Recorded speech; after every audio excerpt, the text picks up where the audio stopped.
Good afternoon to all of you. आज हम एक महत्वपूर्ण टॉपिक के साथ आज हम चर्चा करेंगे NCF 2005 नेशनल करिकुलम फ्रेमवर्क, राष्ट्रीय पाठ्यचर्या की रूपरेखा 2005। ये एक ऐसा टॉपिक है जो टीचिंग से संबंधित सभी प्रकार के जो एग्ज़ाम होते हैं उनमें आपको निश्चित है यहाँ से 4-5 नंबर का पूछा ही जाता है। तो आइए स्टार्ट करते हैं NCF 2005। यहाँ पर एक चित्र आपको स्क्रीन पे दिख रहा होगा जिसमें आपको दिख रहा होगा मेरी कक्षा में मैम मुझे बोलने ही नहीं देती। तो दूसरा जो उसका फ्रेंड होता है वो बोलता है फिर तो मैं भी टीचर बनूंगा। नेक्स्ट वो कहती है थैंक यू। क्या शिक्षा का उद्देश्य अपना ज्ञान दूसरे पर बांधना है?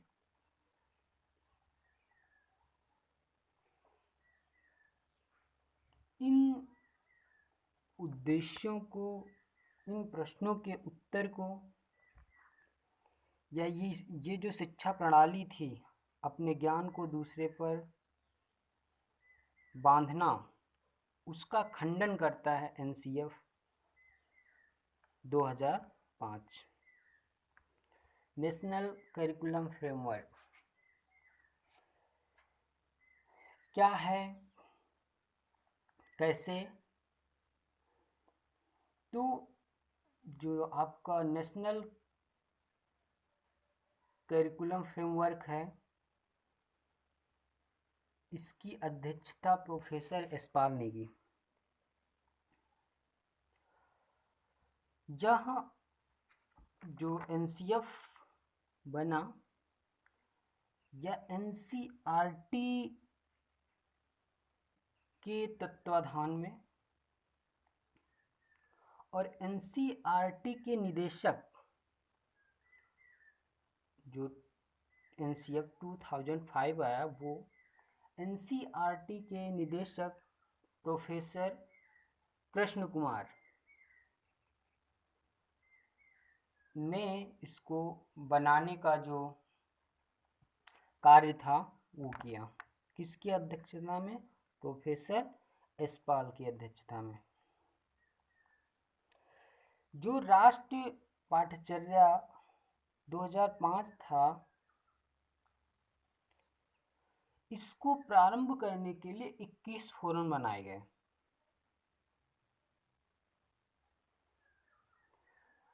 उनका काम था कि स्कूली शिक्षा का गहनता से अध्ययन करना और उनका अध्ययन करने के बाद राष्ट्रीय स्तर पर इनकी चर्चा करना और के पश्चात NCERT द्वारा प्रकाशित किया गया। क्या?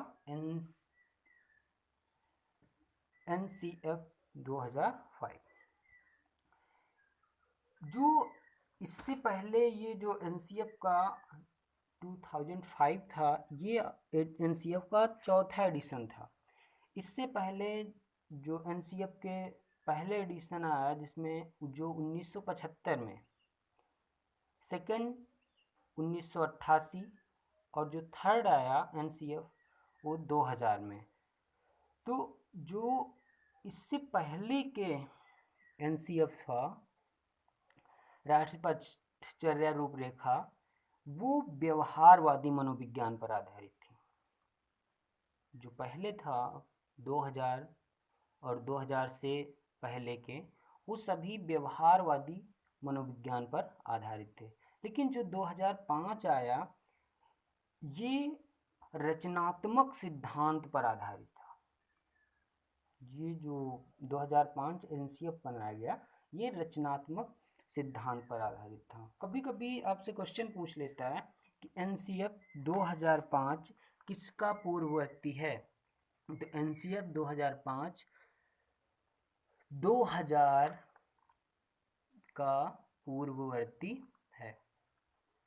एनसीएफ जो है एक किस सिद्धांत पर कार्य करता है, तो जो एनसीएफ है, एनसीएफ आपका जो सिद्धांत पर कार्य करता है वो है शिक्षा बिना बोझ के, लर्निंग विदाउट बर्डन, शिक्षा बिना बोझ के। इसके संदर्भ में रविंद्रनाथ टैगोर जी का एक निबंध था, सभ्यता और प्रगति। रविंद्रनाथ जी का एक निबंध था, सभ्यता और प्रगति, सिविलाइजेशन एंड डेवलपमेंट। उसमें कहा गया कि जो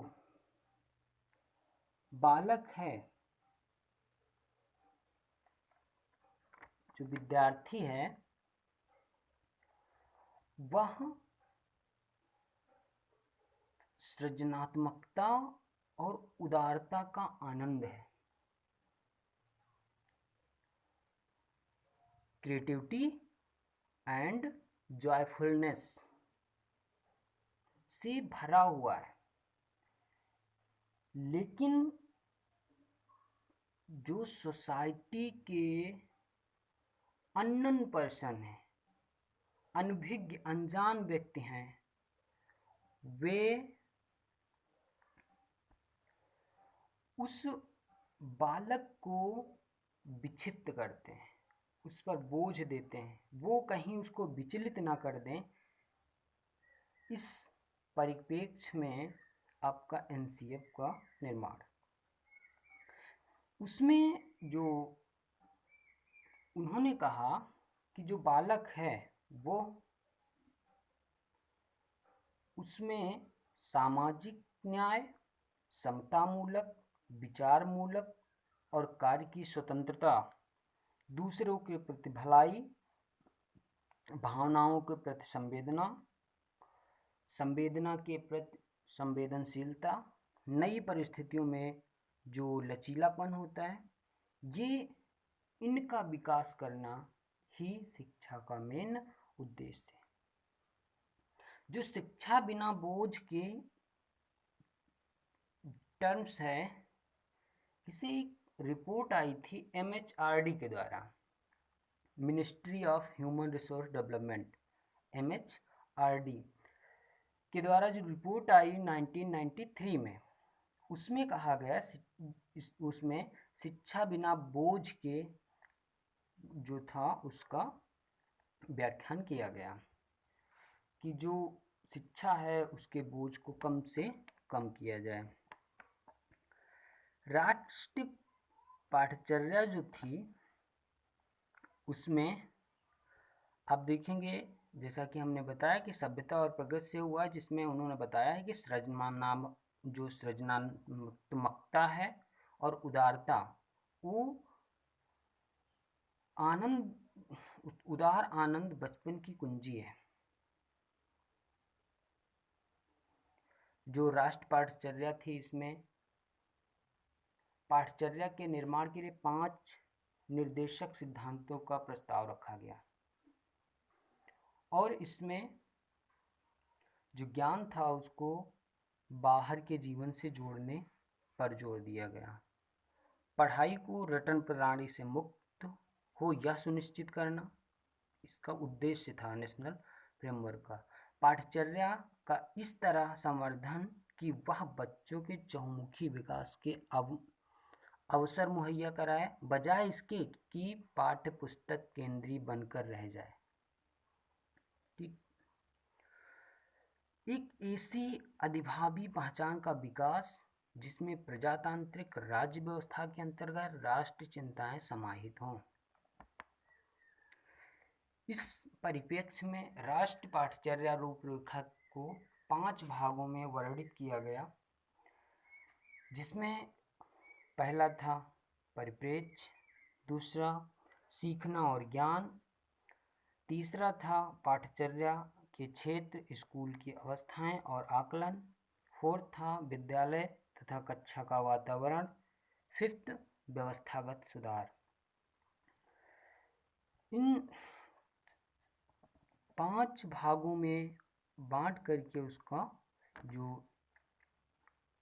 था उसका वर्णन किया गया। परिप्रेक्ष्य पर्सपेक्टिव में हम देख लेते हैं, जिसमें कहा गया शिक्षा बिना बोझ के सूझ आधार पर पाठचर्या का बोझ कम करना। जो इसका मेन उद्देश्य था वो ये था कि बच्चों को जो हाईवी बैग हैं उनके भार को कम करना, शिक्षा को रटन प्रणाली से मुक्त करना, पाठ्यक्रम को संवर्धन किया जाना जिससे बच्चे का जो चहुमुखी विकास होता है वो विकास हो से,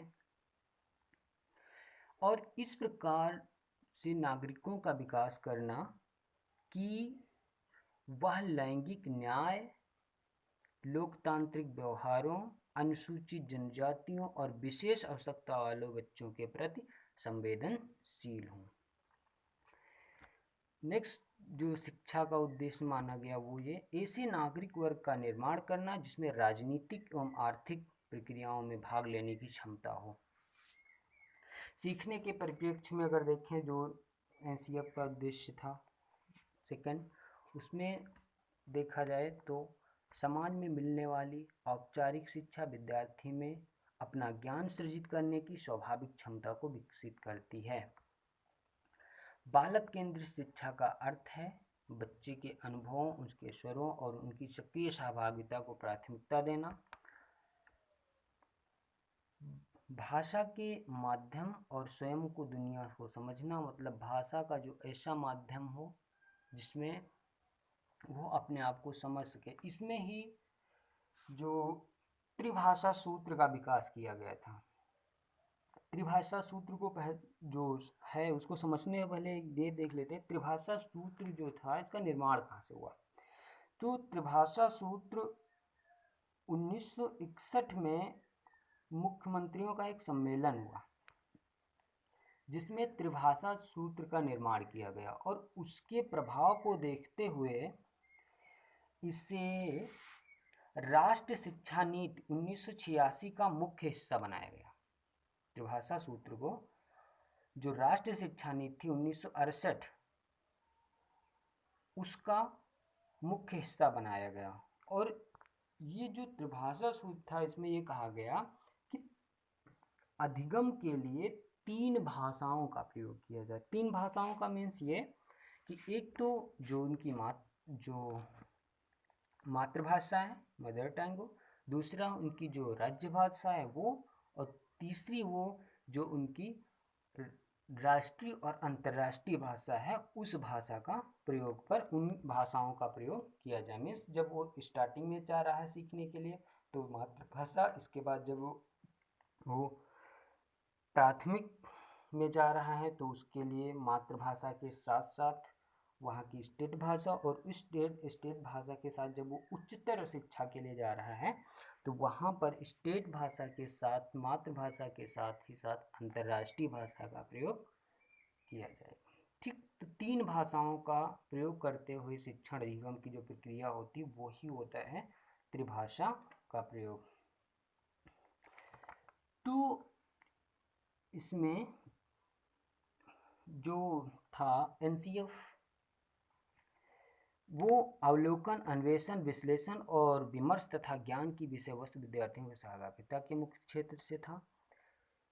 इन सभी को अगर हम इस परिप्रेक्ष्य में कहें कि जो एनसीएफ है वह मुख्यतः शैक्षणिक उद्देश्यों, शैक्षिक विकास, अनुभव संगठन और आकलन मीन्स जो विद्यार्थियों का आकलन है इस पर जोर देता है और इनके लिए विविध प्रकार के जो आयाम होते हैं वो सुनिश्चित करता है। जो एनसीएफ का है उसमें विद्यालय तथा कक्षा वातावरण की बात की गई कि किस प्रकार का विद्यालय और उस वहाँ का वातावरण हो। तो इसमें कहा गया कि चेतन और अचेतन दोनों रूप से बच्चे हमेशा विद्यालय के भौतिक वातावरण से निरंतर अंतःक्रिया करते रहते हैं। मीन्स क्या, इसमें जोर दिया गया कि जो विद्यालय और घर है उन दोनों के बीच की जो दूरी है उसको कम करना। मीन्स अधिगम को इस प्रकार से परिवर्तित करना कि वो बच्चा लर्निंग के दौरान एग्जाम्पल और चीज़ों को अपने घर के या अपने चारों ओर के वातावरण से देख सके और उनसे वह सीख सके। ठीक, इसमें अनुशासनात्मक जो व्यवस्था थी उसमें ये कहा गया कि ऐसा हो जिसमें मदद, जो टीचर है उसका व्यवहार, उसका नेचर सदैव एक मदद करने वाले की तरह होना चाहिए। लास्ट जो ऑर्गेनाइज्ड एमेंडमेंट व्यवस्थागत सुधार की बात की गई, उसमें विकासात्मक मानकों का प्रयोग किया जाना जो अभिप्रेरणात्मक तथा क्षमता के समृद्ध विकास की पूर्व मान्यता पर आधारित हो। पाठ्यचर्या को इस प्रकार निर्मित करना जिसमें शिक्षक विद्यार्थियों को खेलने तथा काम करने के प्रत्यक्ष रूप से अवलोकित कर सके। बाल केंद्रित शिक्षा का अर्थ है बच्चों में उनके परिवेश, प्रकृति, संसाधनों तथा जीविका से संबंधित ज्ञान के आधारों, सामाजिक अंतर्दृष्टि तथा कौशलों को विद्यालय व्यवस्था उनकी गरिमा और मजबूरी के स्रोत में बदलना। मीन्स जो एनसीएफ था उसने मुख्यतः बच्चों का जो सिलेबस था उसको कम करने का, साथ ही साथ उसका जो एक मेन उद्देश्य ये भी था कि जो शिक्षा थी उसको समावेशित करना। समावेशी शिक्षा का अर्थ ये होता है कि शिक्षा एक जो समावेशी है, इंक्लूजन है, वो एक ब्रॉड टर्म है, लेकिन अगर सामान्य अर्थों में हम उसको ये समझें तो समावेशन का अर्थ ये है कि हर व्यक्ति वो किसी भी स्थिति, परिस्थिति और भिन्नता को अपने आप में समाहित करता हो, रखता हो, के बावजूद सीख सकता है। जैसे वो लर्निंग डिसेबल्ड हो, मंदबुद्धि हो, जो सामान्य है वो हो, लड़का हो, लड़की हो, ट्रांसजेंडर हो, रिच हो या पुअर हो, किसी भी प्रकार की असमानता रखता हो, लेकिन उन असमानताओं के बावजूद भी वह सीख सकता है।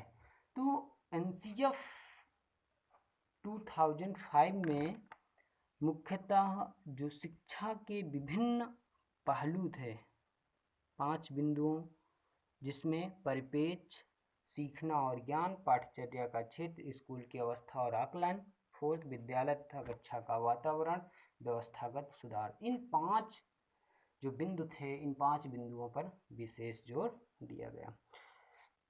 जो सीखना और सिखाना था उसको अपने चारों ओर के वातावरण से जोड़ कर के सिखाने पर जोर दिया गया। तो ये था बेसिक नॉलेज एनसीएफ का। इससे संबंधित कुछ महत्वपूर्ण जो प्रश्न हैं, जो मल्टीपल चॉइस क्वेश्चंस लगभग परीक्षाओं में आते हैं, उनको देख लेते हैं। तो फर्स्ट क्वेश्चन है आपका, एनसीएफ 2005 बल देता है करके सीखने पर, रटने पर, समस्या हल करने पर, उपयुक्त सभी। तो इसमें जो फर्स्ट ऑप्शन है करके सीखने पर बल देता है।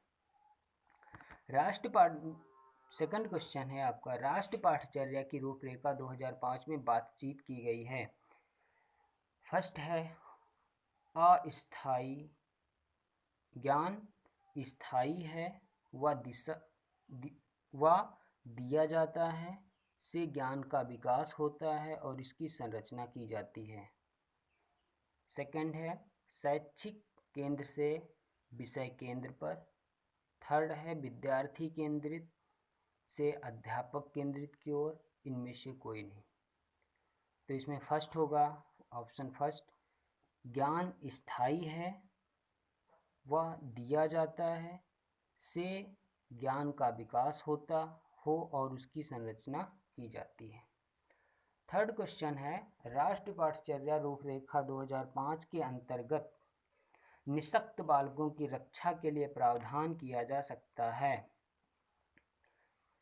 फर्स्ट समावेशी शिक्षा द्वारा, सेकंड मुख्यधारा में डालकर, थर्ड समाकलन द्वारा, फोर्थ है इनमें से कोई नहीं। तो इसमें जो ऑप्शन फर्स्ट है सही होगा समावेशी शिक्षा द्वारा। फोर्थ क्वेश्चन है राष्ट्रीय पाठचर्या रूपरेखा 2005 निम्न में से किस परीक्षा संबंधी सुधारों को सुझाया गया है?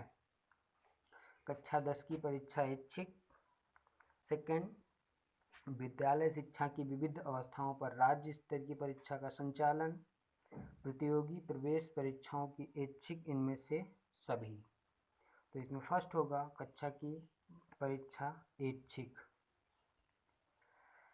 राष्ट्रीय पाठचर्या रूपरेखा 2005 में बहुभाषा को एक संसाधन के रूप में समर्थन दिया गया है क्योंकि फर्स्ट यह एक तरीका है जिसमें प्रत्येक बालक सुरक्षित महसूस करे। सेकंड भाषागत पृष्ठभूमि के कारण कोई भी बालक पीछे न छूट जाए। थर्ड यह बालकों का अपने पर विश्वास के लिए प्रोत्साहन देगा। फोर्थ उपयुक्त सभी। तो इसमें जो ऑप्शन सही होगा वो होगा उपयुक्त सभी। 6 क्वेश्चन है राष्ट्रीय पाठचर्या रूपरेखा 2005 में गणित शिक्षा के किस बिंदु पर मुख्यतया प्रकाश डाला गया है? तो इसमें कहा गया था कि गणित तर्क जो है वो तर्क शक्ति का विकास करती है। तो जो ऑप्शन आपका है वो फर्स्ट ही है, गणित की सहायता से तर्क शक्ति का विकास करना। क्वेश्चन नंबर 7 आपका है राष्ट्रीय पाठचर्या रूपरेखा 2005 में गणित शिक्षा के किस बिंदु पर मुख्यतया प्रकाश डाला गया है? तो इसमें गणित शिक्षा के जो तर्क करने की शक्ति है उस बिंदु पर प्रकाश डाला। गणित की, तो इसमें ऑप्शन फर्स्ट ही होगा, गणित की सहायता से तर्क शक्ति का विकास करना। नेक्स्ट क्वेश्चन है आपका बालकों के स्कूली जीवन को बाहर के जीवन से जोड़ा जाना चाहिए, इस कथन का संबंध है? तो किससे है? राष्ट्रीय पाठचर्या रूपरेखा 2005, ऑप्शन नंबर फर्स्ट ही है। राष्ट्रीय पाठचर्या की रूपरेखा क्वेश्चन नंबर 8 है राष्ट्रीय पाठचर्या की रूपरेखा 2005 के अनुसार पाठ्यक्रम निर्माण के 5 सिद्धांत निर्देशक सिद्धांतों में से एक है। फर्स्ट ज्ञान को स्कूल के बाहरी जीवन से जोड़ना। तो फर्स्ट ही ऑप्शन आपका राइट हो जाएगा। राष्ट्रीय पाठचर्या की रूपरेखा 2005 के अंदर के कितने केंद्र समूह गठित किए गए हैं? तो कितने केंद्र समूह गठित किए गए हैं? 21, option number third. 10th question है निम्न में से कौन नेशनल स्टीयरिंग कमेटी NCF 2005 के अध्यक्ष थे? जो इसका विकल्प होगा थर्ड प्रोफेसर यशपाल। NCF 2005 के अनुसार बालक के सर्वांगीण विकास में शामिल है, क्या शामिल है? ऑप्शन फर्स्ट बालक का शारीरिक मानसिक सामाजिक विकास एवं स्वास्थ्य जीवन की तैयारी। सेकंड बालक का शारीरिक मानसिक सामाजिक भावात्मक विकास। थर्ड बालक का शारीरिक मानसिक सामाजिक भावात्मक और विद्यालय के लिए तैयारी। ये सभी। तो इसमें जो ऑप्शन थर्ड होगा बालक का शारीरिक मानसिक सामाजिक भावात्मक विकास और विद्यालय के लिए तैयारी।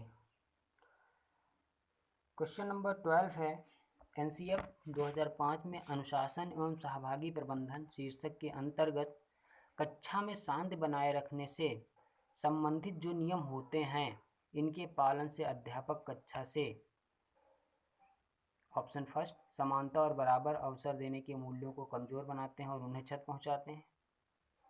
ये नियम उन प्रक्रियाओं को भी हतोत्साहित करते हैं जो बच्चों की सीखने की प्रक्रिया में अंतर्निहित होती हैं।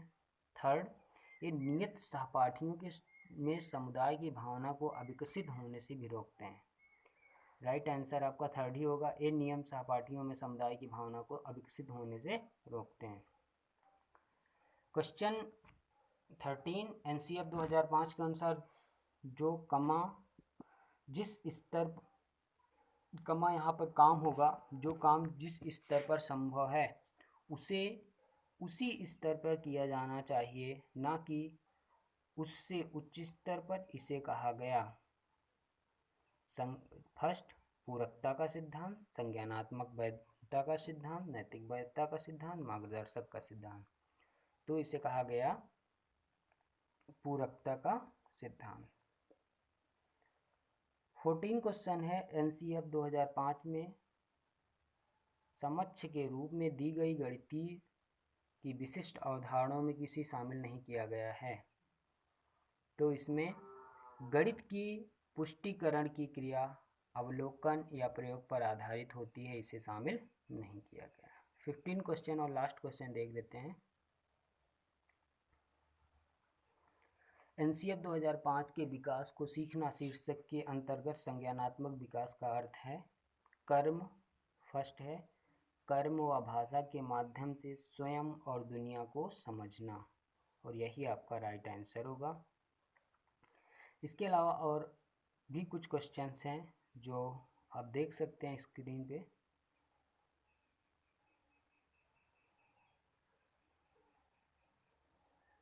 और इन्हें आप इजी वे में पढ़ के या लेक्चर के थ्रू कर भी सकते हैं। इजली आप इनको सीखते रहें और इन्हें आप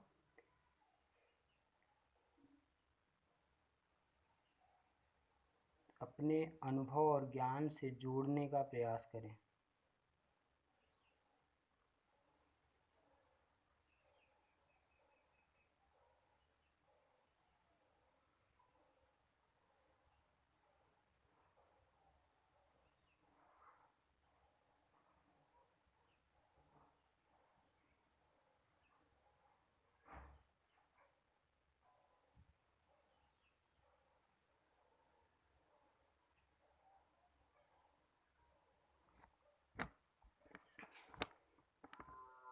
थैंक यू क्लास।